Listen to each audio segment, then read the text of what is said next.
ಆತ್ಮಚಾರಿ ಟೀಕೆಯ ಮಧ್ಯದೊಳಗೆ ಉದಿಸಿ ಬಂದಿರುವಂಥ ಅಮೃತಮಯ ಕಲಶ ಕಾವ್ಯಗಳ ಮೇಲೆ ರಾಜಮಲ್ಜಿ ಪಾಂಡೆಯವರು ಬರೆದಿರುವ ಬಾಲಬೋಧಿನಿ ಟೀಕೆ ಸ್ವಾಧ್ಯಾಯ ನಡೆದು ಹೀಗೆ ಮೋಕ್ಷ ಅಧಿಕಾರದ ಷಷ್ಟಮ ಮಂಗಲ ಕಲಶಿದೆ.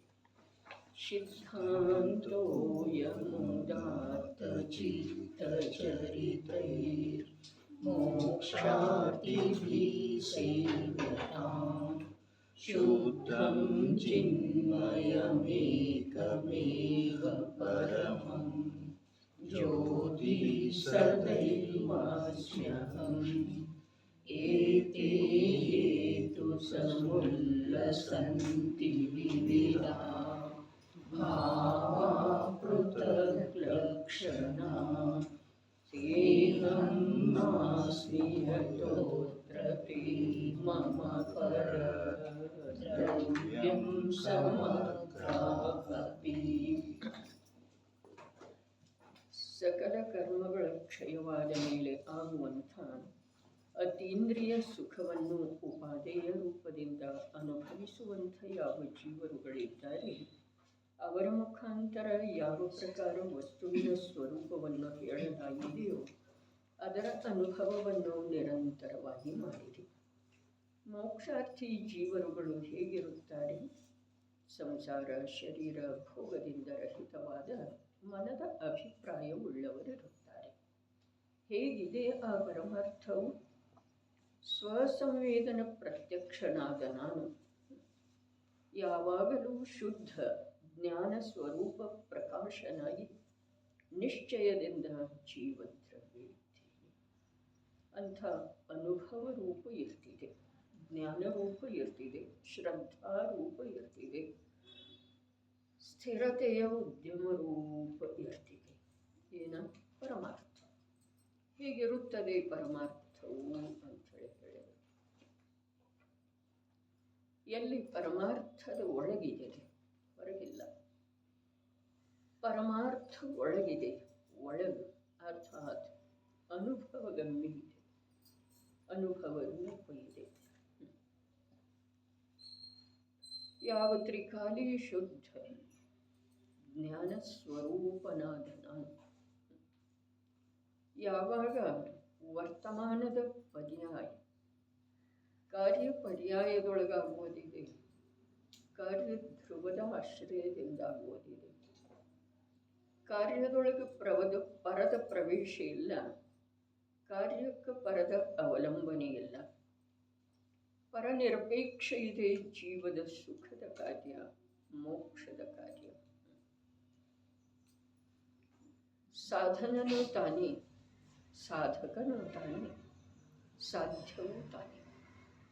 ಅನ್ಯ ಪದಾರ್ಥದಲ್ಲಿ ಯಾವುದೇ ಪ್ರಕಾರದಿಂದ ಸ್ಪರ್ಶ ಇಲ್ಲ, ಪ್ರವೇಶ ಇಲ್ಲ, ಅವಶ್ಯಕತೆ ಇಲ್ಲ, ಅಪೇಕ್ಷೆ ಇಲ್ಲ. ದೇವಶಾಸ್ತ್ರ ಗುರುಗಳ ಬಹಳ ದೂರ ಉಳಿದರು. ದೇವಶಾಸ್ತ್ರ ಗುರುಗಳಿಗೆ ಸಂಬಂಧಿಸಿದ ಯಾವ ಪರಸನ್ಮುಖ ಜ್ಞಾನ ಅಥವಾ ಶುಭರಾಗ ಇದೆಯೋ ಅದರದ್ದು ಕೂಡ ಎಲ್ಲಿ ಪ್ರವೇಶ ಇಲ್ಲವೋ ಅಲ್ಲಿ ಧರ್ಮ ಇದೆ, ಅಲ್ಲಿ ಸುಖ ಇದೆ, ಅಲ್ಲಿ ಮೋಕ್ಷ ಇದೆ, ಅಲ್ಲಿ ಮೋಕ್ಷದ ಮಾರ್ಗ. ಎಲ್ಲಿದೆ ದ್ರವ್ಯ ಸ್ವಯಂ ಪರ್ಯಾಯ ರೂಪದಿಂದ ಪರಿಣಮಿಸ್ತಿದೆ, ಸೂಕ್ಷ್ಮ ಇದೆ ಪ್ರಭು. ದ್ರವ್ಯ ಸ್ವಯಂ ಪರ್ಯಾಯ ರೂಪದಿಂದ ಪರಿಣಮಿಸ್ತಿದೆ. ಪರ್ಯಾಯ ಸ್ವಯಂ ಜ್ಞಾನ ಮತ್ತು ಅನುಭವ ಶಕ್ತಿಯುಳ್ಳಂತಿದೆ. ಪರ್ಯಾಯದೊಳಗ ದ್ರವ್ಯದ ಯಾವ ತ್ರಿಕಾಲಿ ಜ್ಞಾನ ಮತ್ತು ಆನಂದ ಸ್ವಭಾವ ಇದೆ, ನಿರಾಕುಲ ಶಾಂತಿ ಮತ್ತು ಪರನಿರಪೇಕ್ಷ ಸ್ವಭಾವ ಇದೆ.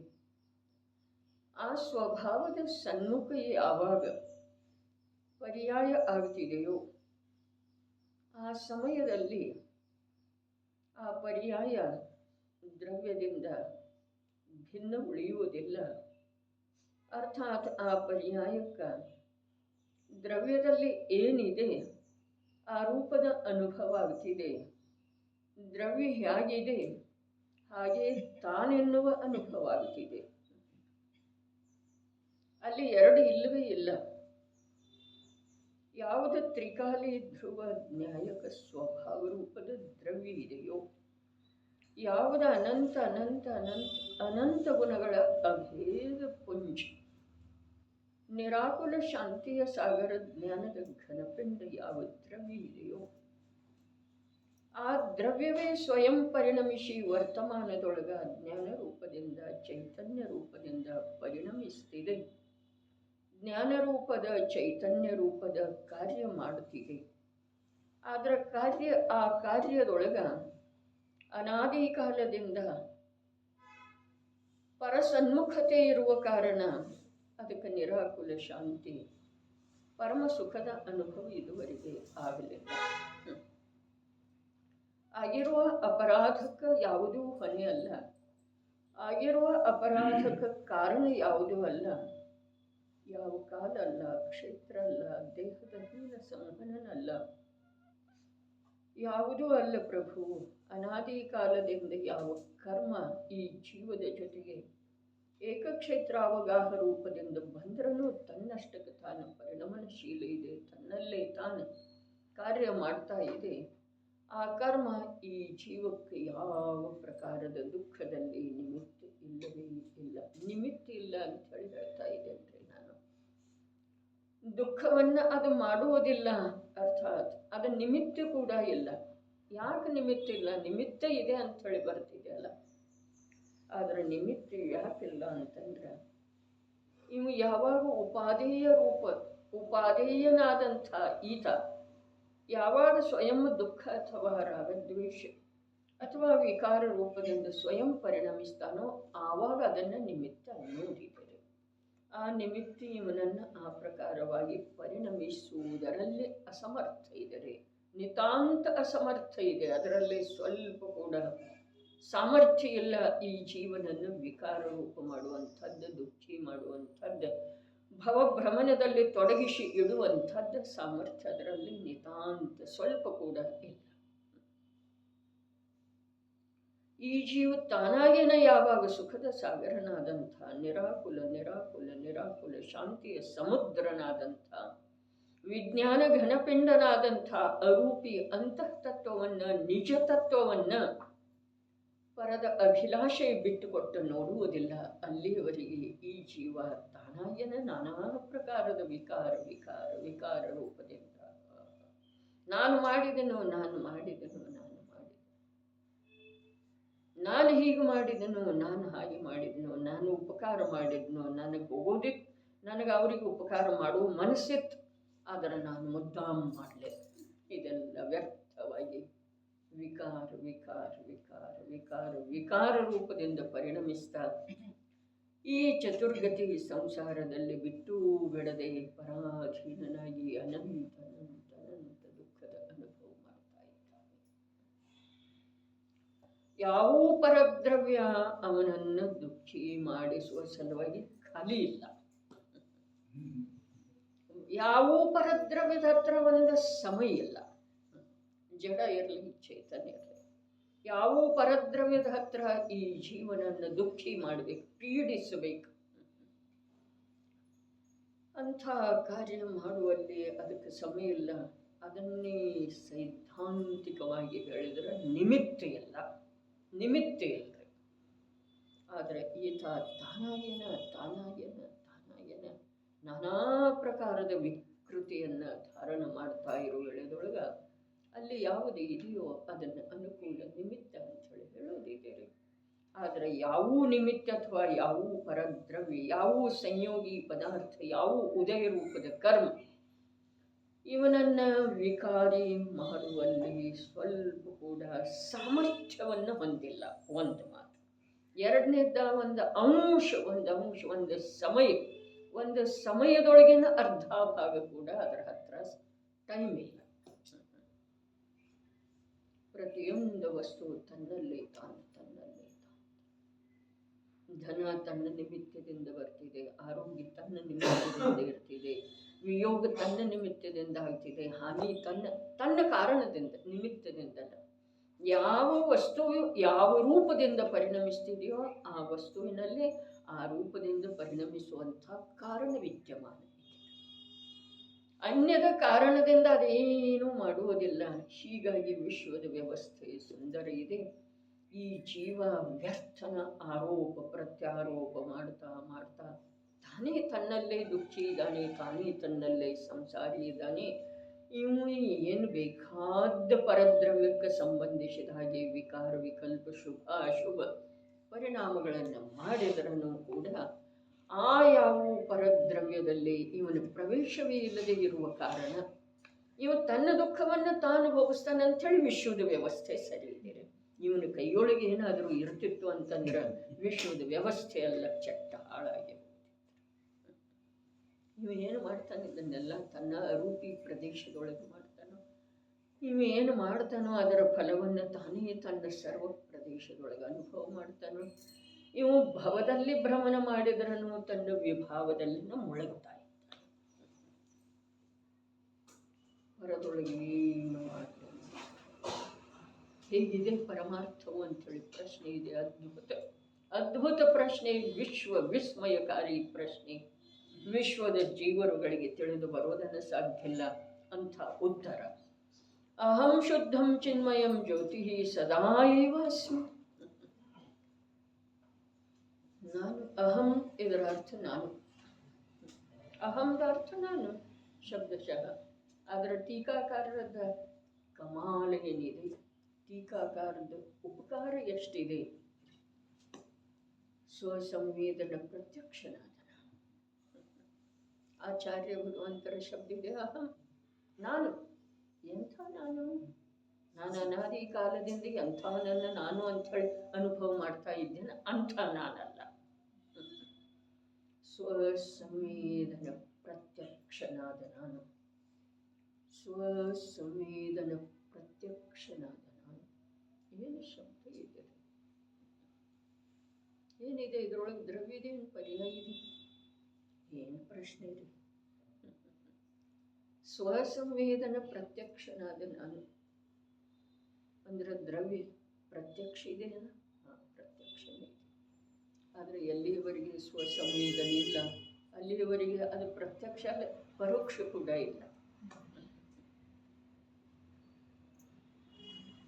ಪ್ರತ್ಯಕ್ಷ ಯಾವುದಿದೆ? ದ್ರವ್ಯ ಹಾಜೀರ್, ಯಾವಾಗಲೂ ವಿದ್ಯಮಾನ, ಪ್ರತ್ಯಕ್ಷ ಇದೆ. ಪ್ರತ್ಯಕ್ಷ. ಆದರೆ ಎಲ್ಲಿಯವರೆಗೆ ಪರ್ಯಾಯಕ್ಕ ಅನುಭವದೊಳಗೆ ಬರುವುದಿಲ್ಲ. ಆ ದ್ರವ್ಯೇನಿದೆಯಲ್ಲ ಪ್ರತ್ಯಕ್ಷ, ಅದು ಸ್ವಯಂ ಸ್ವಸಂವೇದನ ರೂಪ ಇಲ್ಲ. ಅದು ಸ್ವಯಂ ಸ್ವಸಂವೇದನ ರೂಪ ಇಲ್ಲ. ಆದ್ರೆ ಅದರ ಪರಿಣಾಮದೊಳಗೆ ವರ್ತಮಾನ ಸಾಮರ್ಥ್ಯ ಏನಿದೆಯಲ್ಲ ಅದರೊಳಗೆ ಸ್ವಸಂವೇದನ ಶಕ್ತಿ ಇದೆ. ಆದರೆ ಇದುವರೆಗೆ ಅದಕ್ಕೆ ಸ್ವಸಂವೇದನ ಆಗಲೇ ಇಲ್ಲ.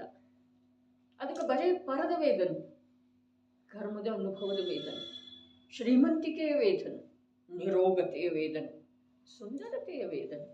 ಅರೇ, ಈ ಮನುಷ್ಯ ಕೀಟಗಳದೇಕೆ ಗರ್ವಿಸುವರೋ ಅಂತಂತಾನೆ ನಮ್ಮ ರತ್ನಾಕರ ವರ್ಣಿ.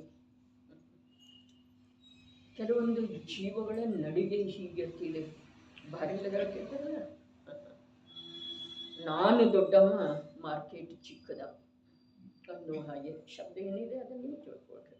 ನಾನು ದೊಡ್ಡವ, ನಾನು ದೊಡ್ಡವ ಎಷ್ಟಾಗಲ್ಲ ಅಂತಂದ್ರೆ ನನಗೆ ಮಾರ್ಕೆಟ್ ಸಾಲ್ತಾ ಇಲ್ಲ.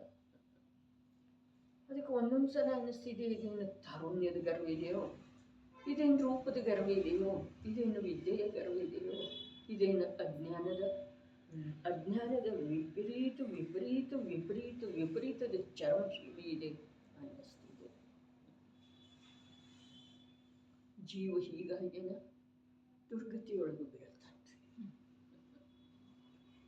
ಪರಪದಾರ್ಥಕ್ಕೆ ಏನೂ ಮಾಡುವುದಿಲ್ಲ, ಯಾವ ಒಂದು ಪರಮಾಣುವಿಗೆ ಕೂಡ ಏನೂ ಮಾಡುವುದಿಲ್ಲ. ಅದೇ ಸಮ್ಯಕ್ ದೃಷ್ಟಿ ಜೀವರುಗಳ, ಧರ್ಮಾತ್ಮ ಜೀವರುಗಳ ಹೇಗಿರ್ತಾರೆ?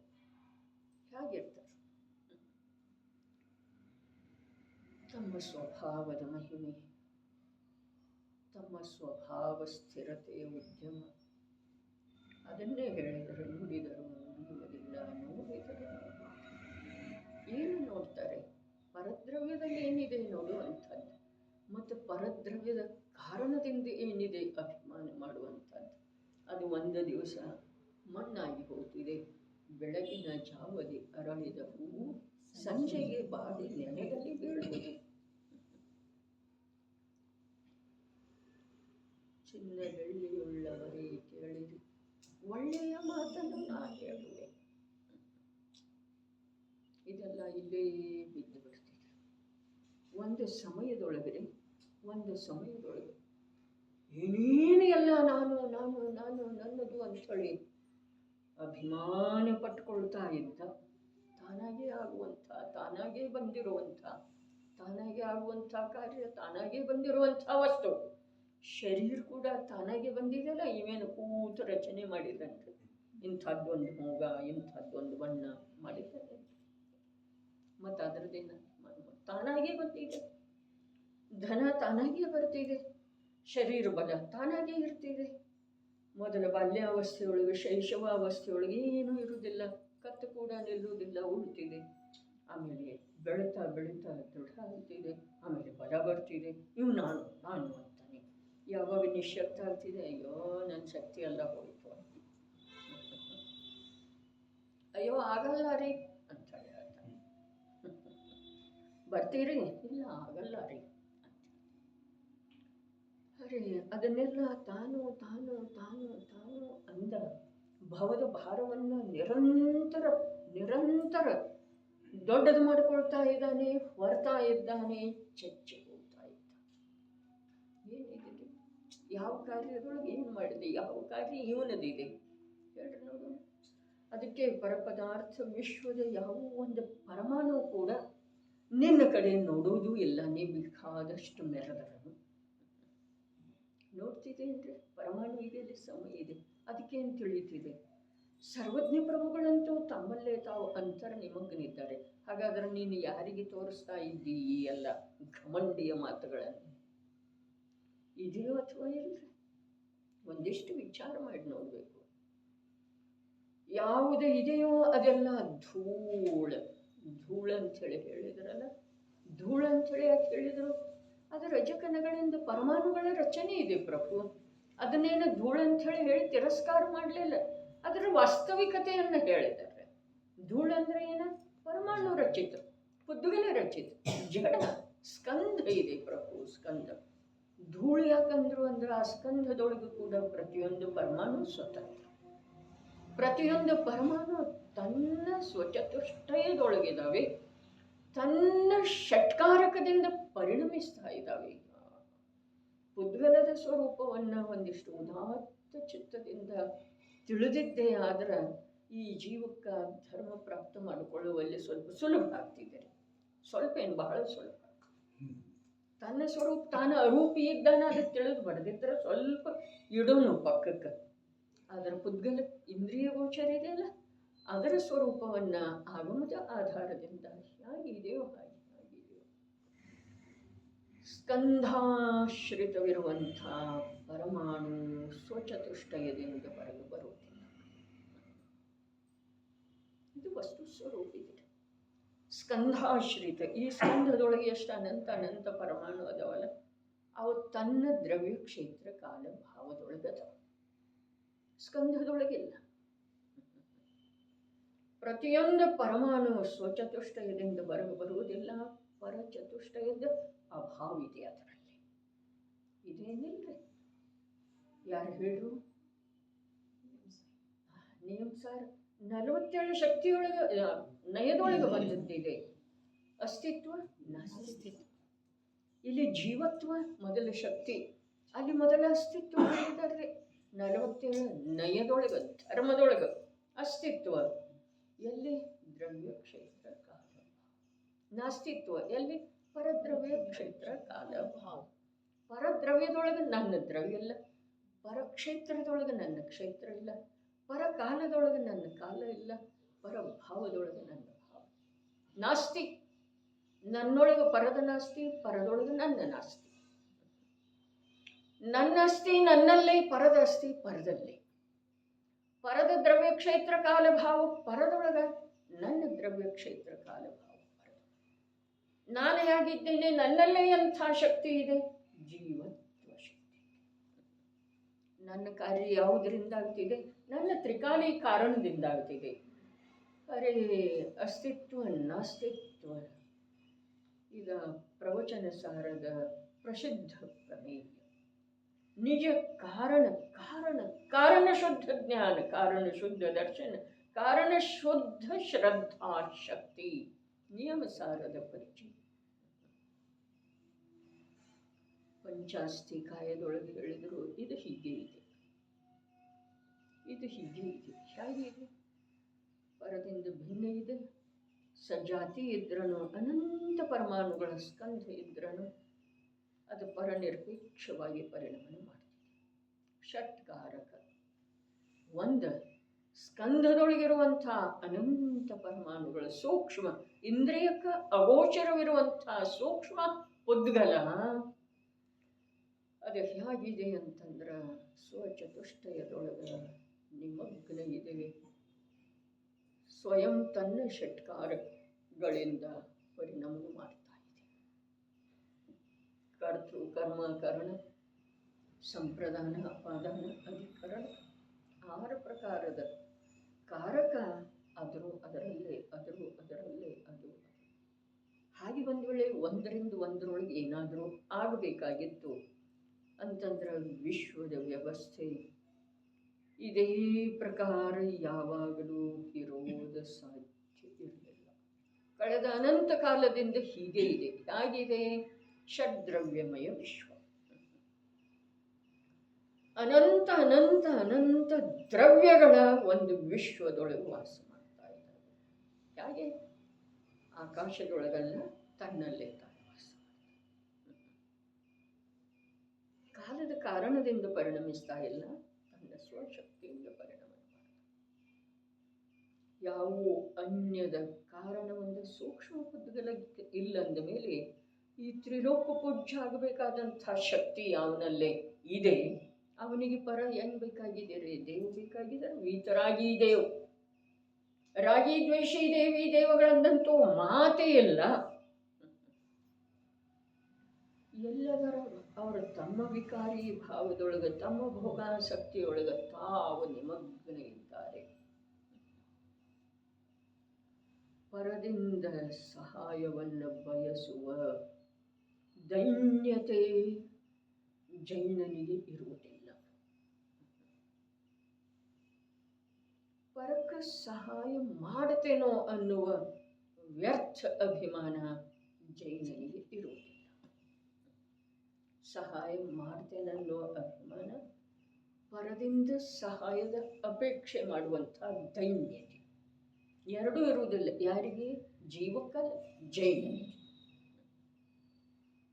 ಯಾವುದೋ ಒಂದು ಕುಲ ವಿಶೇಷದೊಳಗೆ ಜನ್ಮ ತಾಳಿದ ಮಾತ್ರಕ್ಕೆ ನಾವು ನೀವೆಲ್ಲ ಜೈನ ಆಗಲಿಲ್ಲ. ಯಾವುದೋ ಒಂದು ಕ್ರಿಯಾ ವಿಶೇಷವನ್ನು ಮಾಡಿದ ಮಾತ್ರಕ್ಕೆ ನಾವು ನೀವೆಲ್ಲ ಜೈನ ಆಗಲಿಲ್ಲ.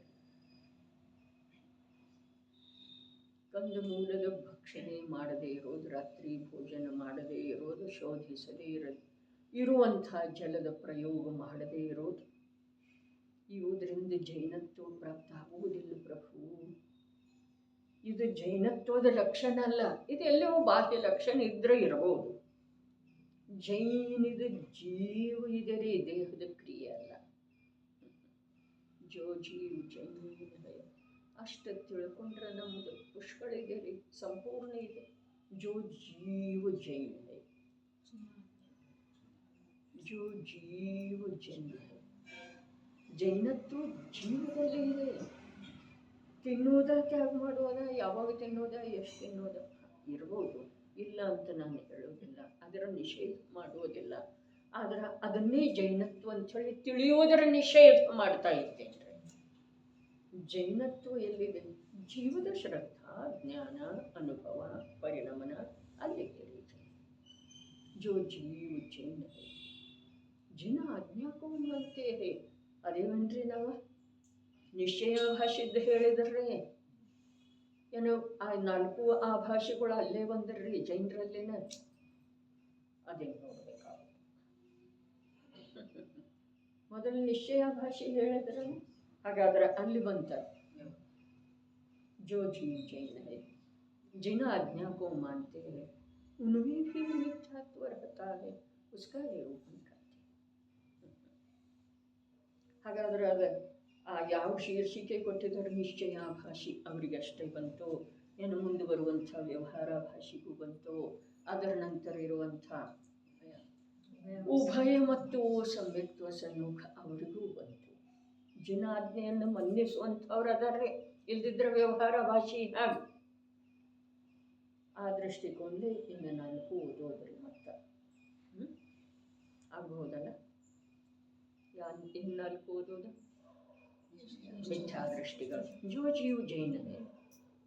ಅವು ನಾಲ್ಕು ಓದಿತು ಅಂತಂದ್ರೆ ನಾ ಜೈನ್ ಇದ್ದೇನ ಅನ್ನೋ ಮೊದಲನೇ ಪ್ರಶ್ನೆಗೆ ಒಂದು ಸ್ವಲ್ಪ ಉತ್ತರ ಸಿಕ್ತು ಅಂತಂದ್ರೆ ಎರಡನೇ ಪ್ರಶ್ನೆಗಂತೂ ಉತ್ತರ ನಮ್ಮಲ್ಲಿ ಇಲ್ಲ. ಏನು ಎರಡನೇದು ಮಾತಿದೆ, ಜಿನ ಆಜ್ಞೆ ಮಾಡ್ತಿದ್ದೆ. ಉನ್ಮೇ ಭೀ ಮಿಥ್ಯಾತ್ವ रहता है. ನಾವು ಜಿನ ಆಜ್ಞೆಯನ್ನು ಎಷ್ಟು ಮನ್ನಿಸ್ತೇವೆ. ಒಳಗಡೆ ಜೀವ ಜೋ ಜೀವ ಜೈವ ಜಿನರ ಆಜ್ಞೆ ಇದೆಯಲ್ಲ, ಏನ ಶೋಧಿಸದೆ ಇರುವಂಥ ನೀರನ್ನು ಪ್ರಯೋಗದೊಳಗೆ ತಂದುಕೊಳ್ಳುವ.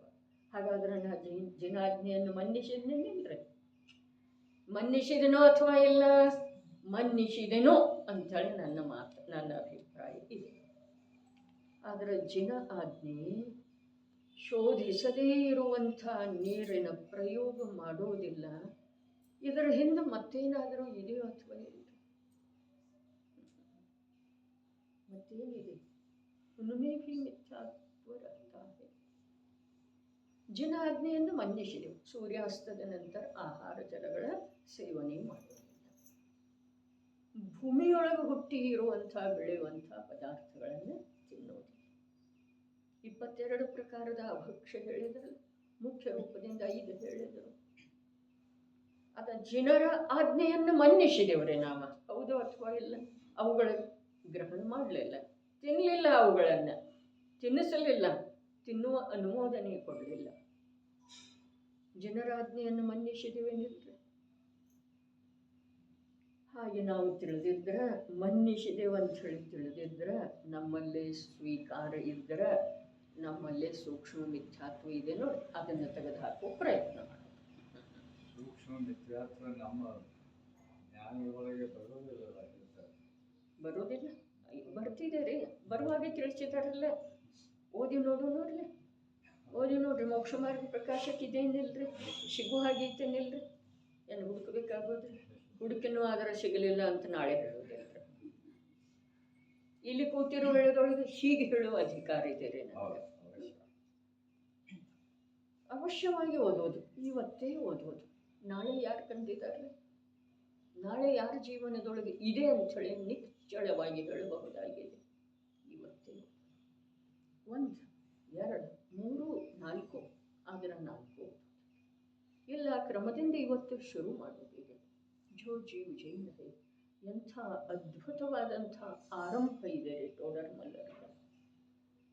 ಅವರಿಗೆ ನಾವು ಕೊಟ್ಟದ ಶಿಕ್ಷೆಯನ್ನು ನಿಜವಾಗಿ ಯೋಗ್ಯನರೇ, ಹೌದಿಲ್ಲ? ಉನ್ಮೇ ಭೀ ಮಿಥ್ಯಾದರ್ಶ ನಮ್ಮಲ್ಲಿ ಇದೆ ಅಲ್ಲ. ನಾವು ಯಾರನ್ನ ತಾನೇ ಸಾಯಿಸಲಿಕ್ಕೆ ತಯಾರಾಗುವುದಿಲ್ಲರಿ. ನಾವೇ ಸಾಯಿಸಿದೀವಲ್ಲ ಅವ್ರನ್ನ, ಟೋಡರ್ ಮಲ್ಲರನ್ನ ಆನೆ ಕೆಳಗೆ ಹಾಕಿ ನಾವೇ. ನಾ ಇದ್ದೇನೆ ಅವಾಗ 200 ವರ್ಷದ ಪೂರ್ವದೊಳಗೆ. ಈಗ ಸಾಯಿಸ್ತಾ ಇದ್ದೇವ್ರಿ, ಈಗ ಸಾಯಿಸ್ತಾ. ನಾವು ಯಾರನ್ನ ಸಾಯಿಸೋದಿಲ್ಲ, ನಮ್ಮನ್ನು ನಾವು ಸಮಯಕ್ಕೆ ಸಾಯಿಸ್ತಾ ಇದ್ದೇವೆ ಅಂದಮೇಲೆ ಇನ್ನೊಬ್ಬರನ್ನ ಸಾಯಿಸುವ ಮಾತು ನಮಗೆ ಕಠಿಣ ಎಲ್ಲಿದೆ ಹೇಳ್ರಿ.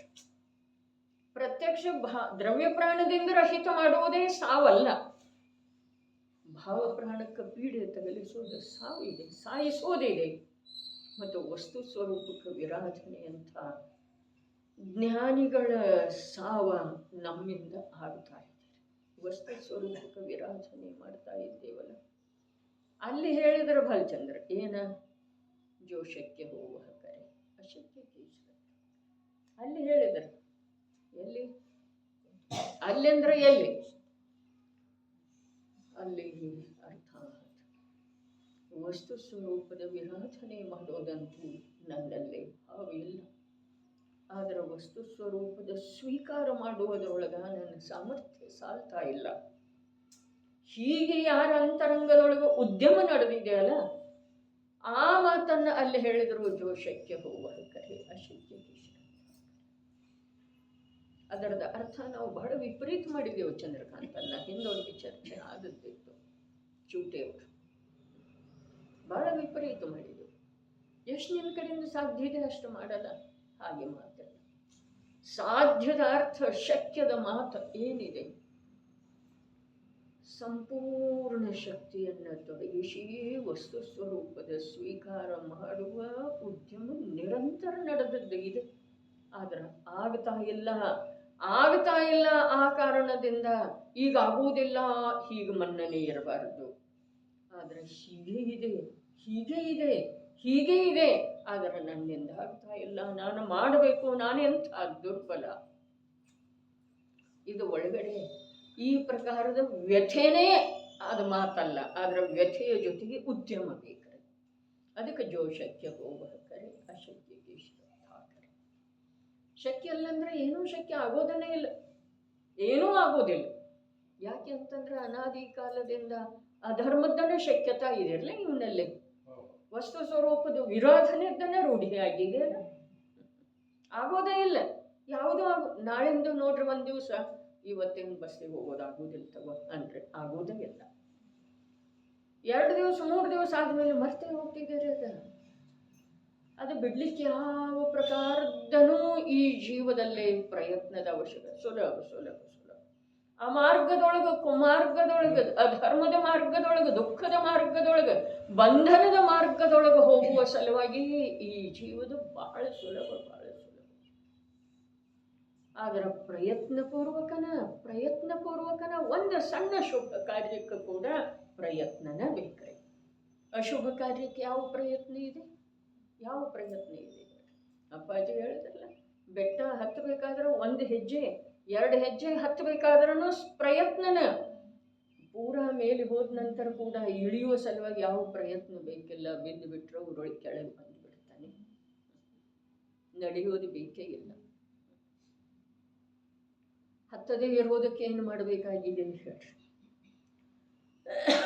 ಬೆಟ್ಟ ಹತ್ತದೇ ಇರುವುದಕ್ಕೆ ಏನು ಮಾಡಬೇಕಾಗಿದೆ? ಹತ್ತಬೇಕಾದ್ರೆ ಏನು ಮಾಡಬೇಕಾಗಿದೆ? ಹತ್ತೋದಿದೆ, ಪ್ರಯತ್ನ ಮಾಡೋದಿದೆ, ಪಾದವನ್ನು ಮೇಲೆ ಎತ್ತಿರಿಸೋದಿದೆ, ದೇಹದ ಭಾರವನ್ನು ಮೇಲೆ ಒಯ್ಯೋದಿದೆ. ಹಾಗೆ ಚೈತನ್ಯದ ಭಾರವನ್ನು ಸ್ವಭಾವದ ಕಡೆಗೆ ಕೆಳಗೆ ನೋಡೋದಿಲ್ಲ, ಕೆಳಗಿಳಿಯೋದಿಲ್ಲ, ಕೆಳಗೆ ಬೀಳೋದಿಲ್ಲ, ಮೇಲೆ ಹತ್ತೋದಿದೆ. ಜನಾಗಮದೊಳಗೆ ಪ್ರತಿಯೊಂದು ಕಥನ ಮೇಲೆ ಎತ್ತುವ ಸಲುವಾಗಿನೇ ಇದೆ, ಕೆಳಗಿಳಿಸುವ ಸಲುವಾಗಿ. ರುಚಿಸಿದ ಕಡೆ ಹೋಗಲಿ ಜೀವ. ಏನಿದೆ ಅಲ್ಲಿ ಹೇಳಿತಲ್ಲ, ಚರ್ಚೆ ಮಾಡಿತು. ರುಚಿಸಿದ ಕಡೆ ಹೋಗಲಿ ಜೀವ. ಇದು ಹೀಗಿದೆ. ಅಭಯದಾನದಿಂದ ಸ್ವರ್ಗ ಇದೆ, ಜೀವಹಿಂಸೆಯಿಂದ ನರಕಿದೆ. ಅವು ಎರಡರೊಳಗೆ ಯಾವ ಕಡೆ ಬೇಕಾದರೂ ಹೋಗಂತ ಹೀಗೆ ಅಭಿಪ್ರಾಯ ಇಲ್ಲ. ಇವು ಎರಡೂ ಹೀಗಿದಾವ್. ಶುಭ ಮತ್ತು ಅಶುಭ ಭಾವದ ಫಲ ಹೀಗದಾವ್. ಶುದ್ಧ ಸ್ವಭಾವ ಹೀಗೆ. ನಿನಗೆ ಶುಭದ ಅಭಿರುಚಿ ಇತ್ತು ಅಂತಂದ್ರೆ ನಾನೇನು ಮಾಡಲಿಕ್ಕೆ ಆಗ್ತಿದೆ? ಕೇವಲ ಅಶುಭವನ್ನು ಬಿಟ್ಟುಕೊಟ್ಟು ಶುಭದೊಳಗೆ ನೀ ಧರ್ಮ ಅಂತ ಹೇಳಿ ನಿಂತಿದೆಯಲ್ಲ, ಅದಕ್ಕೆ ನಾನೇನು ಮಾಡ್ಲಿಕ್ಕೆ ಆಗುವುದಿಲ್ಲ. ಅದು ಬಂಧನಿದೆ ಅಂಥೇಳಿ ಹೇಳ್ತಾ ಇದ್ದಾರೆ. ಇದು ಅಬಂಧ ಮಾರ್ಗ ಇದೆ. ನಿನಗೆ ಅದೇ ರುಚಿಸ್ತಿತ್ತಂದ್ರೆ ನಾನೇನು ಮಾಡೋದು? ಪಾಪ ಪುಣ್ಯ 2 ಮಾತು ಹೇಳಿಲ್ಲ ಅವರು. ಬಂಧ ಮಾರ್ಗ ಮತ್ತು ಮೋಕ್ಷ ಮಾರ್ಗ. ಮತ್ತೊಂದು ರುಚಿಸಿದ ಕಡೆ ಹೋಗಲಿ ಜೀವದ ಅರ್ಥ ಇನ್ನೊಂದು ಇದೆ. ನಿನಗೆ ಆ ಶುಭದ ಮಾರ್ಗನೇ ರುಚಿಸ್ತಿತ್ತು ಅಂತಂದ್ರೆ ಮುಂದೆ ಅನಂತ ಕಾಲ ಕಳೆದ ನಂತರ ಯಾಕಾಗೋಲ್ತು, ಈ ಕಡೆನೇ ಬರ್ಬೇಕಾಗೋದು. ನೋಡ್ರ ಆಯ್ತು ಅಂತಿದ್ದೆ ಅಂತಂದ್ರೆ ನೀ ಹೋಗಿ ಬಾ, ಸುತ್ತಾಡಿ ಬಾ. ರುಚಿಸಿದ ಕಡೆ ಹೋಗಲೇ ಜೀವ ಅನ್ನೋಂಥ ನನ್ನ ಮನುಷ್ಯನಾಗ ಒಂದು ಕಂತಿತ್ತು. ಅದು ವರ್ಷ ಬೇಕಾದ್ರೆ ನರಕಕ್ಕೆ ಹೋಗು, ಬೇಕಾದ್ರೆ ಸ್ವರ್ಗಕ್ಕೆ ಹೋಗು ಅನ್ನಲಿಲ್ಲ. ನಿನಗೆ ಶುಭದೊಳಗೆ ಧರ್ಮ ಮನ್ನಣೆ ಇದೆ, ಶುಭದ ಸಲುವಾಗಿ ಆಸಕ್ತಿ ಇದೆ. ಅರೆ ಎಷ್ಟು ನಿಶ್ಚಯ ಭಾಷೆದ ಚರ್ಚೆ ಮಾಡಿದಾರಲ್ಲ ಟೋಡರ್ ಮಲ್ಲರ. ಅದಕ್ಕಿಂತ ಅಧಿಕ ವ್ಯವಹಾರ ಭಾಷೆದ್ದು ಮಾಡಿದ್ದಾರೆ. ಆ ವ್ಯವಹಾರದ ಆಭಾಷೆ ಎಷ್ಟು ಗಾಢವಾಗಿ ನಿಜವಾಗಿ ನಮ್ಮಲ್ಲೇ ಬೇರು ಬಿಟ್ಟದ್ದು ಇದೆ ಅಂತಂದ್ರೆ ಅದನ್ನು ತೆಗೆಯುವುದು ಬಹಳ ಕಠಿಣ ಇದೆ. ವ್ಯವಹಾರ ಇದೆ, ವ್ಯವಹಾರದ ಆಭಾಸ ಇಲ್ಲ, ಸಾಮಾನ್ಯ ಮಾತಲ್ಲ. ವ್ಯವಹಾರ ಇಲ್ಲ, ಅದರ ವ್ಯವಹಾರದ ಶ್ರದ್ಧೆ ಇದೆ. ನಮ್ಮ ಆ ಜ್ಞಾನಿ ಪುರುಷನಲ್ಲೇ ವ್ಯವಹಾರ ಇದೆ, ಅದರ ವ್ಯವಹಾರದ ಆಭಾಸ ಇಲ್ಲ. ನಮ್ಮಲ್ಲಿ ವ್ಯವಹಾರ ಇಲ್ಲ, ಆಭಾಸ ಇದೆ, ಶ್ರದ್ಧೆ ಇದೆ. ಶ್ರದ್ಧೆನೇ ಇದೆ, ಪೂರ ಪೂರ ಪೂರ. ಇದು ಸೂಕ್ಷ್ಮ ಮಿಥ್ಯಾತ್ವ. ಉನ್ಮೇ ಭೀ ಮಿಥ್ಯಾತ್ವ रहता. ಜಿನ ಆಜ್ಞೆಯನ್ನು ಮನ್ನಿಸುವುದರಿಂದನೇ ದಿನ ಬಸ್ತಿಗೆ ಹೋಗ್ತಾನೆ, ಅಷ್ಟವಿಧ ಅರ್ಚನೆ ಮಾಡ್ತಾನೆ, ನೋಂಪಿ ನುಡಿ ಮಾಡ್ತಾನೆ, ವ್ರತ ಸಂಯಮ ಮಾಡ್ತಾನೆ. ಹೌದು ಅಥವಾ ಇಲ್ರಿ? ಮನ್ನಿಸುವುದರಿಂದನೇ ಮಾಡ್ತಾನೆ. ಅದರಲ್ಲಿ ಮಿಥ್ಯಾತ್ವ ಹೇಗೆ ಉಳಿದದ್ದು ಇದೆ ಅಥವಾ ಅದಕ್ಕೆ ಪೋಷಣೆ ಹೇಗೆ ದೊರಕುತ್ತಾ ಇದೆ. ಟೋಡರ ಮಲ್ಲರಿಗೆ ನಿಜವಾಗಿ ಈ ರಾಜ ಮಲ್ಲ ಪಾಂಡೆಯವರದಂತೂ ಇಲ್ಲಿ ಅಧ್ಯಯನ ನಮ್ದು ನಡೆದಿದೆ ಅಂಥೇಳಿ ಇಷ್ಟು ಮಹತ್ವ ಇದೆ. ಆದರೆ ಟೋಡರ ಮಲ್ಲರ ಮಹತ್ವ ಕಮ್ಮಿ ಇಲ್ಲ. ಪ್ರಭು ಜ್ಞಾನಿ ಜೀವರುಗಳ ವಚನದ ಒಂದು ಸ್ವಲ್ಪ ಅರ್ಥವನ್ನು ತಿಳಿದಿದ್ದೆ, ಅದರ ಅವರ ಉಪಕಾರದ ಭಾರದಿಂದ ನಾವು ದಬ್ಬಿ ಹೋಗುವ ಹಾಗೆ.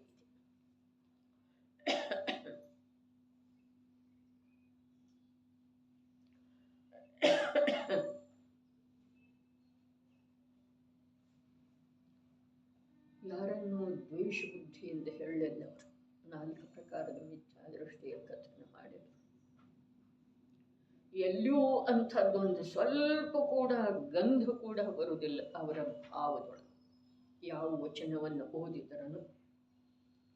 ಆದರೆ ಅತ್ಯಂತ ಕರುಣೆಯ ಭಾವದಿಂದ ಹೇಳಿದರು, ಪ್ರಭು ನಿನಗೆ ಇಂಥ ಮನುಷ್ಯ ಭವ ಸಿಕ್ಕೋದು ಸಾಧ್ಯ ಇಲ್ಲ. ನೀ ಧರ್ಮ ಇಲ್ಲದ ಧರ್ಮಿ ಅಂತ ಹೇಳಿ ತಿಳ್ಕೊಂಡಿದ್ದೀವಿ. ಧರ್ಮದ ಜ್ಞಾನ ಇಲ್ಲದನ್ನ ನಿಶ್ಚಯ ನಿಶ್ಚಯ ನಿಶ್ಚಯ ಅಂತ. ನಿಜವಾಗಿ ಅಪಾಚಿಯನ್ನು ಹೇಳಿದ್ರಲ್ಲ ಮಾತ, ದ್ರವ್ಯ ಶ್ರುತ ಇಲ್ಲದೆ ಇರುವೆಳದೊಳಗೆ ಇಷ್ಟ ಅಜ್ಞಾನಿ ಇರಲಿಲ್ಲ ಅಂತ ಹೇಳಿ. ದ್ರವ್ಯ ಶ್ರುತ ಬಂದ ಮೇಲೆ ಅಜ್ಞಾನ ಅಧಿಕ ಆಯ್ತಂತ. ಯಾಕೆ ಅಂತಂದ್ರೆ ಪ್ರತ್ಯಕ್ಷ 2 ಬಂದವರಲ್ಲ, ಪಂಥ ಉತ್ಪನ್ನ. ಅದು ಏನ ಒಂದು ಕ್ರಿಯಾಪಂಥ, ಒಂದು ನಿಶ್ಚಯದವರು ಏಕಾಂತ ಅಂತಾರ್ರಿ ಅವರಿಗೆ. ಆದರೆ ಏಕಾಂತ ಎಲ್ಲಿದೆ, ಅನೇಕಾಂತ ಯಾವುದಿದೆ ಅನ್ನುವುದರದ ವ್ಯವಹಾರದ ಶ್ರದ್ಧೆ ಇರುವಂಥ ಜೀವರಿಗೆ ಆ ವ್ಯವಹಾರ ಕೂಡ ಶುದ್ಧ ಇಲ್ಲ, ಆಗಮಾನುಕೂಲ ಇಲ್ಲ. ಹಾಗಾದ್ರೆ ಆಗಮದ ಆಧಾರದಿಂದನೇ ಯಾವುದೋ ಒಂದು ಮಾತನ್ನು ಓದಿ, ಯಾವುದೋ ಒಂದು ಮಾತನ್ನು ತನಗೆ ಬೇಕಾಗಿ ತಿಳ್ಕೊಂಡ ಧರ್ಮದೊಳಗೆಲ್ಲ ಏನು ಮಾಡಿದ್ದಾಯಿತು, ಕೋಲಾಹಲ ಮಾಡಿದ್ದ. ನಿಯಮಸಾರ ನಿಜ ನಿಜೊಳಗೆ ಒಂದು ಶಬ್ದ ಬಂದದ್ದೇ ಇದೆ.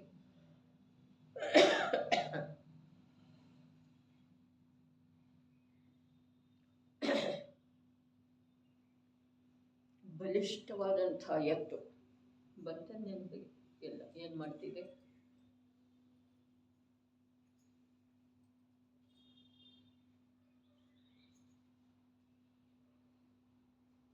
ತನ್ನ ಕೊಂಬುಗಳಿಂದ ಕೆಸರನ್ನು ಮೇಲೆ ಕೆಳಗ ಮಾಡಿ ನಾ ಭಾಳ ದೊಡ್ಡ ಕೆಲಸ ಮಾಡಿದೆ. ಹಾಗೆ ಈ ಅಜ್ಞಾನಿ ಜೀವ ಪಾಪ ಪುಣ್ಯ ಮಾಡಿ ನಾ ಭಾಳ ಪಾಪ ಮಾಡ್ತಾನೋ, ನಾ ಎಷ್ಟು ಗಳಿಸಿನಂತನ್ರಿ. ಒಂದೀಟು ಶುಭ ಕಾರ್ಯ ಮಾಡ್ತಾನೋ, ನಾ ಧರ್ಮ ಮಾಡಿ ಎಲ್ಲ ಬಿಟ್ಟನಂತ. ಬಲಿಷ್ಠವಾದಂಥ ಎತ್ತು ಅಂತ ಹೇಳಿದ್ದಾರೆ. ಕೆಸರನ್ನ ತನ್ನ ಕೊಂಬುಗಳಿಂದ ಆ ಕಡೆ ಈ ಕಡೆ ಮೇಲೆ ಕೆಳಗ ಮಾಡ್ತಿದೆ ಅಂತ. ಇದೆಂಥ ದೃಷ್ಟಾಂತ ಅಂತ ಪ್ರಶ್ನೆ. ಅಂಥದ್ದೇ ದೃಷ್ಟಾಂತ ಅಂತ ಹೇಳ್ತಾರೆ. ಅಂಥದ್ದೇ ಬಲಿಷ್ಠ ಯಾಕ? ಅರೆ ಸಂಜ್ಞೆ ಪಂಚೇಂದ್ರಿಯದಂಥ ಬಲ ಪ್ರಾಪ್ತಿ ಇದೆಯಲ್ಲ ನಮಗೆ, ಹೌದಲ್ಲ? ಅದರಿಂದ ನಾವೇನು ಮಾಡ್ತೇವೆ? ಒಂದು ಪಾಪ ಮಾಡ್ತೇವೆ, ಪಾಪ ಮಾಡ್ತೇವೆ. ಮತ್ತು ಬಹಳ ದೊಡ್ಡ ಕೆಲಸ ಮಾಡಿ ಮನೆ ಕಟ್ಸಣ, ಮಗನಿಗೆ ವಿದ್ಯಾಭ್ಯಾಸ ಕೊಡಿಸಿ, ಬಸ್ತಿ ಕಟ್ಸಣ.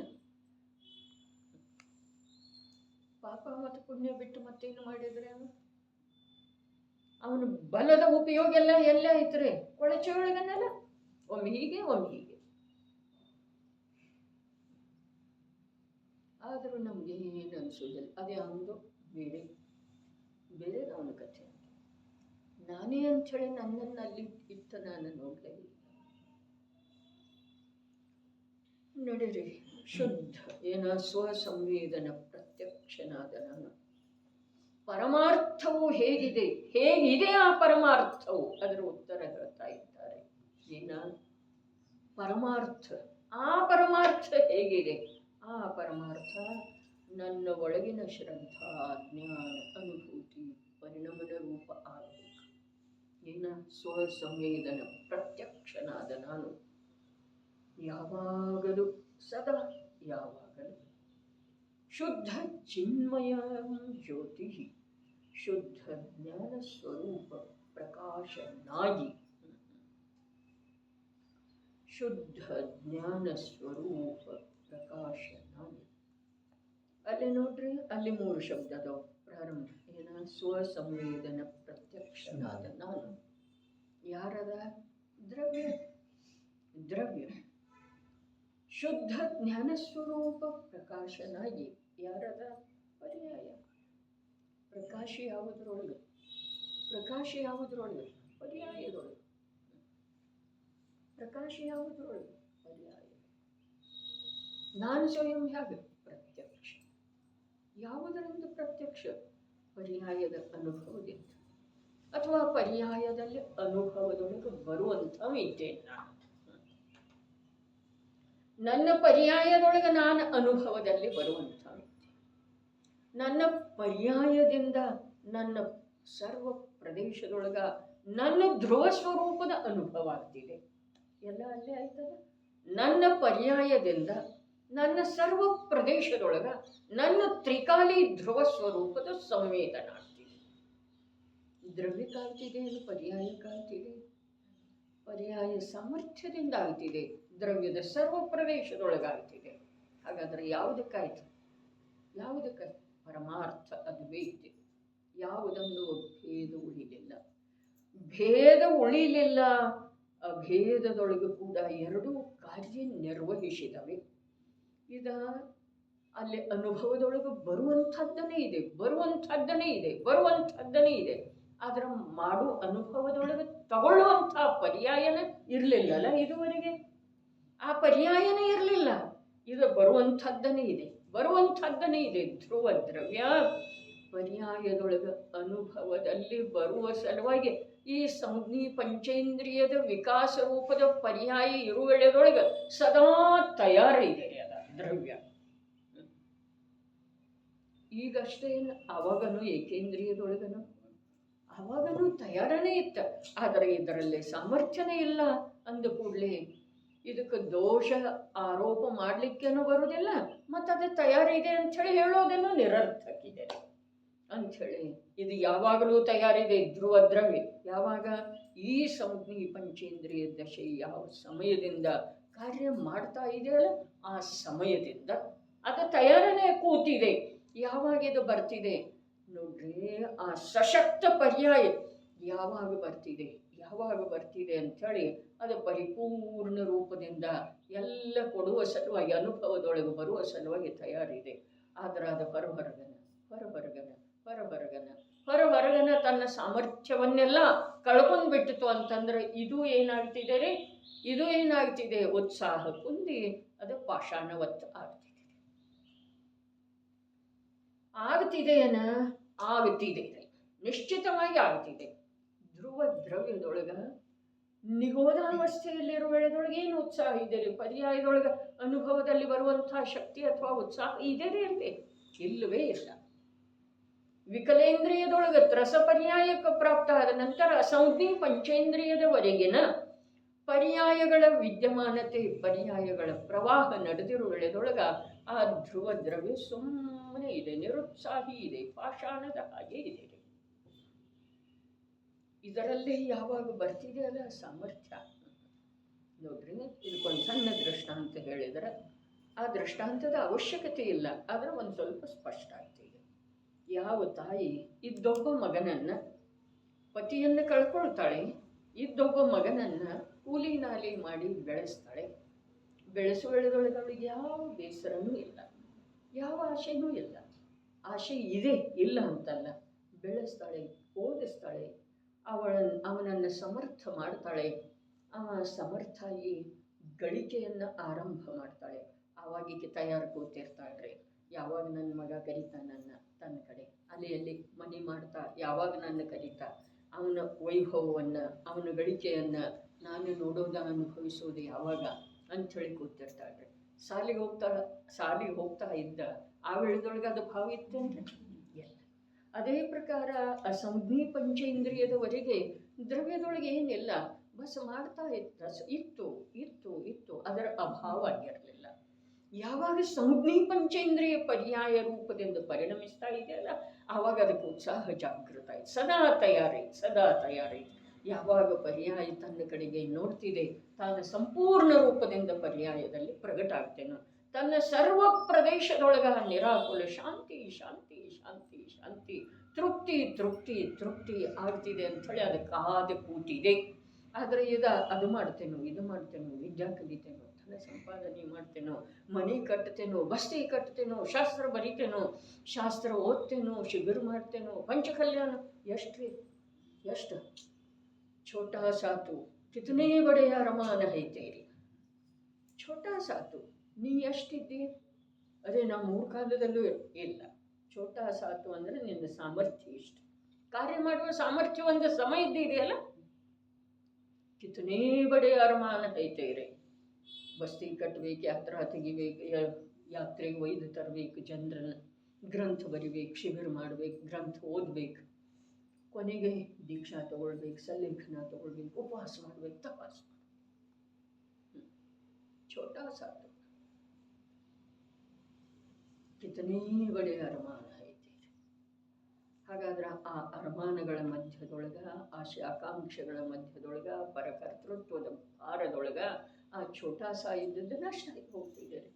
ಮತ್ತು ಅದರ ಒಳಗಿಂದ ಏನಿದೆ, ಅದು ಉತ್ಸಾಹಹೀನಾಗಿ ಮೃತಪ್ರಾಯ ಆಗ್ತಿದೆ. ಯಾವುದ? ದ್ರವ್ಯ. ಏನೋ ಆಗಮದ ಕಥೆ ಕೇಳಿ ನನಗೇನಾಗೋದಿಲ್ಲ, ತ್ರಿಕಾಲಿ ಶುದ್ಧದೇನು ಅಂದ್ರೆ ಆಗೋದಿಲ್ಲ. ಏನಿದೆ? ಮೃತಪ್ರಾಯ ಇಲ್ಲ ಅನ್ನುವ ಹಾಗೆ. ನಿಗೋದದೊಳಗೆ ಇದನ್ನು ಜೀವ ಅಂಥೇಳಿ ಯಾರು ಗುರುತಿಸೋದಿಲ್ಲ ಅಂತ ಹೇಳಿದಾರಲ್ಲ, ಹಾಗೇ ಇದೆ ರೀ, ಹಾಗೇ ಇದೆ. ಯಾವುದ? ಅಸಂಜ್ಞಿ ಪಂಚೇಂದ್ರಿಯದವರೆಗಿನ ಸೂಕ್ಷ್ಮ ಸ್ಥೂಲ ದೇಹ ಎಂಥದ್ದೇ ದೇಹ ಇರಲಿ, ಆದರೆ ತನ್ನನ್ನು ತಾನು ಗುರುತಿಸುವ ಸಾಮರ್ಥ್ಯ ಇಲ್ಲ ಅಂದಮೇಲೆ ಇತರರನ್ನು, ಆ ಜೀವದ ದುಃಖ ಸುಖ, ಅನುಕೂಲ ಪ್ರತಿಕೂಲ, ನಾಯಿಯನ್ನು ಸಾಕಿರ್ತಾರೆ, ಬೆಕ್ಕ ಎಳ್ಳಿ ಏನೇನೋ ಸಾಕಿರ್ತಾರೆ. ತಮಗೆ ಆಗಬೇಕೋ ಹಾಗೆ ಅದಕ್ಕೆ ಅನುಕೂಲ ಒದಗಿಸ್ತಾರೆ, ಅದಕ್ಕೆ ಆಗಬೇಕು ಹಾಗೆ ಒದಗಿಸ್ತಾರೆ. ಅದಕ್ಕೆ ಏನೋ ಸುಖ ಅಥವಾ ದುಃಖ ಆಗ್ತಾ ಇದೆ ಇವ್ರಿಗೆ ಗೊತ್ತಿದ್ದಾರೆ. ಅದು ಮುಕ್ತ ಇರಲಿಕ್ಕೆ ಬಯಸ್ತಿದೆ, ಇವರು ಚಿನ್ನದ ಪಂಜರದೊಳಗೆ ಇರ್ತಾರೆ. ಅದಕ್ಕೆ ಸುಖ ಮಾಡಿದನು ಅನ್ನಿಸಬಹುದು, ಆದರೆ ಅದನ್ನು ಸುಖಿ ಮಾಡಿದರೋ ಅಥವಾ ತಾವು ತಮ್ಮ ಆ ಯಾವ ಮಿಥ್ಯಾ ಮನ್ನಣೆ ಇದೆ ಅದರಿಂದ ತಾವು ಕಾಲ್ಪನಿಕ ಸುಖದೊಳಗೆ ಮುಳುಗಿದ್ದಾರೆ. ಅದೇ ಪ್ರಕಾರ ಇದು ಗಿಳಿ ಬೆಕ್ಕ ನಾಯಿಯ ಮಾತು ಮುಗಿತು, ಇನ್ನು ಪತ್ನಿ ಪುತ್ರರ ಮಾತನ್ನು ಹಾಗೆ ಇದೆ. ಈ ಪರಾಧೀನ ಸಂಸಾರದೊಳಗ ಯಾರೂ ಸುಖಿ ದುಃಖಿ ಮಾಡೋದು ಸಾಧ್ಯ ಇಲ್ಲ. ಮೂಲ ಮಾತು ಎಲ್ಲಿಂದ ಆರಂಭ ಆಗಿತ್ತು ಅಲ್ಲೇ ಬಂತು. ಯಾರನ್ನು ಯಾರು ಸುಖಿ ದುಃಖಿ ಮಾಡೋದು ಸಾಧ್ಯ ಇಲ್ಲ. ತನ್ನನ್ನೇ ಸುಖಿ ಮಾಡದೇ ಇರುವಂಥ ಮೂರ್ಖ ಜೀವ ಇನ್ನೊಬ್ಬರನ್ನು ಸುಖಿ ಹೇಗೆ ಮಾಡೋದು ಸಾಧ್ಯ? ಏನು ಹೇಳಿದ್ರೆ, ಸ್ವಸಂವೇದನ ಪ್ರತ್ಯಕ್ಷನಾದ ನಾನು. ಆ ಸಂವೇದನ ಮಾಡುವಂಥದ್ದು, ಆ ಸ್ವಸಂವೇದನ ಅರ್ಥಾತ್ ನನಗೆ ನನ್ನ ಅನುಭವ ಆಗಬೇಕಾದ್ರೆ, ಅಭೇದಕ್ಕೆ ಹೋದ್ರೆ ನನಗೆ ನನ್ನ ಅನುಭವ ಆಗಬೇಕಾದ್ರೆ, ನನ್ನ ಅನುಭವ ಆಗಬೇಕಾದ್ರೆ ನೋಡ್ರಿ, ಮನೆಯಲ್ಲಿ ನಾನು ಏಕಾಕಿ ಇದ್ದೇನೆ, ಊಟದ ಸಾಮಗ್ರಿ ತಯಾರಿದ್ದಾವೆ, ಆದರೆ ನನಗೆ ಹಸಿವೆ ದೂರ ಆಗಬೇಕಾದ್ರೆ, ನನಗೆ ಭೋಜನದ ಆನಂದ ಆಗಬೇಕಾದ್ರೆ ನಾನೇ ತುತ್ತುಗಳನ್ನು ಎತ್ತಿ ಮುಖದಲ್ಲಿ ಇಡಬೇಕಲ್ಲ, ಬಾಯಲ್ಲಿ ಇಡಬೇಕಲ್ಲ. ಹಾಗೆ ಆ ಪರ್ಯಾಯ ತಾನಾಗೇನ ಸ್ವಭಾವದ ಅನುಭವ ಮಾಡಬೇಕಾಗುವುದ. ಆ ಪರ್ಯಾಯ ಯಾವ ಪರ್ಯಾಯ ಪ್ರತಿ ಸಮಯಕ್ಕೆ ಕಾರ್ಯ ಮಾಡುವಂಥ ಶಕ್ತಿ ಹೊಂದಿದ್ದು ಇದೆಯಲ್ಲ, ಆ ಪರ್ಯಾಯ ಪರ್ಯಾಯ ಸ್ವತಂತ್ರ ಇದೆ, ಆದರೆ ಆ ಸ್ವತಂತ್ರ ಪರ್ಯಾಯ ದ್ರವ್ಯತೆ ಇದೆ. ಸ್ವತಂತ್ರ ಪರ್ಯಾಯ ದ್ರವ್ಯತೆ ಇದೆ. ಸ್ವತಂತ್ರ ಯಾವುದಕ್ಕಿದೆ ಅದು ಹುಟ್ಟೋದಕ್ಕ ಇರೋದಕ್ಕ ಸ್ವತಂತ್ರ ಇಲ್ಲ. ಹುಟ್ಟಿದ ನಂತರ ಏನು ಮಾಡೋದ ಅದಕ್ಕೆ ಸ್ವತಂತ್ರ ಇದೆ ಅಷ್ಟೇ. ಅದು ತಾನಾಗೇ ಹುಟ್ಟೋದಿಲ್ಲ. ಪರ್ಯಾಯದ ಉತ್ಪತ್ತಿ ದ್ರವ್ಯಲ್ಲಿದ್ದ ಆಗೋದನ್ನೇ ಇಲ್ರಲ್ಲ.